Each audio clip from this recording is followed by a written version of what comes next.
ഇവിടെയാണ് സഹോദരങ്ങളെ നമ്മൾ നന്നായി ശ്രദ്ധിക്കേണ്ടത്. നമ്മുടെ ഈ ചെറിയ ജ്ഞാനം വെച്ചുള്ള ബുദ്ധി കൊണ്ട് അള്ളാഹുവിന്റെ ദൃഷ്ടാന്തങ്ങളെ അളക്കരുത്. അള്ളാഹു ചെയ്യുന്ന ദൃഷ്ടാന്തങ്ങളെ നമ്മൾ അളക്കരുത്. കാരണം നമ്മുടെ ബുദ്ധി ചെറിയ ബുദ്ധിയാണ്. ഈ ദൃഷ്ടാന്തങ്ങളുടെ വിവരങ്ങൾ നമ്മളെക്കാൾ ഏറ്റവും കൂടുതൽ ബുദ്ധിയുള്ള മഹാരഥന്മാർ അവർ വിവരിച്ചു തന്നിട്ടുണ്ട്. നമ്മളത് അംഗീകരിച്ചാൽ മതി.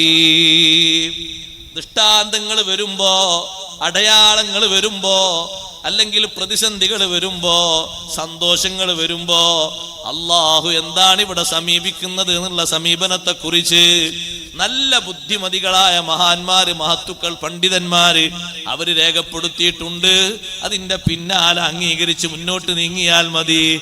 അല്പജ്ഞാനം കൊണ്ട് നമ്മൾ അഭിപ്രായം പറഞ്ഞാൽ, അങ്ങനെ അഭിപ്രായം പറയുന്നവരുണ്ട്. അവരുടെ പേരുകളാണ് യുക്തിവാദികൾ, നിർമ്മിതവാദികൾ, നിരീശ്വരവാദികൾ എന്നൊക്കെ പറയാം. അവർക്ക് കാര്യമായി ചോദ്യം ചെയ്യാനുള്ളത് ഇത്തരത്തിൽ ചില വിഷയങ്ങളാണ്.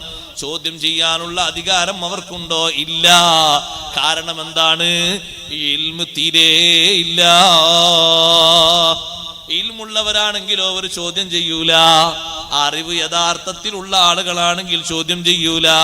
അറിവില്ലാത്തതിന്റെ പേരിലാണ് അവരങ്ങനെ ചോദ്യം ചെയ്യുന്നത്. അതുകൊണ്ട് അവരുടെ ചോദ്യം കേട്ടിട്ട് ശരിയാണ് എന്ന് നമ്മളും ചിന്തിച്ചു പോയാൽ നമ്മളും അവരെ കൂട്ടത്തിൽ പെട്ടുപോകും. അള്ളാഹു നമ്മളെ കാത്തുരക്ഷിക്കട്ടെ.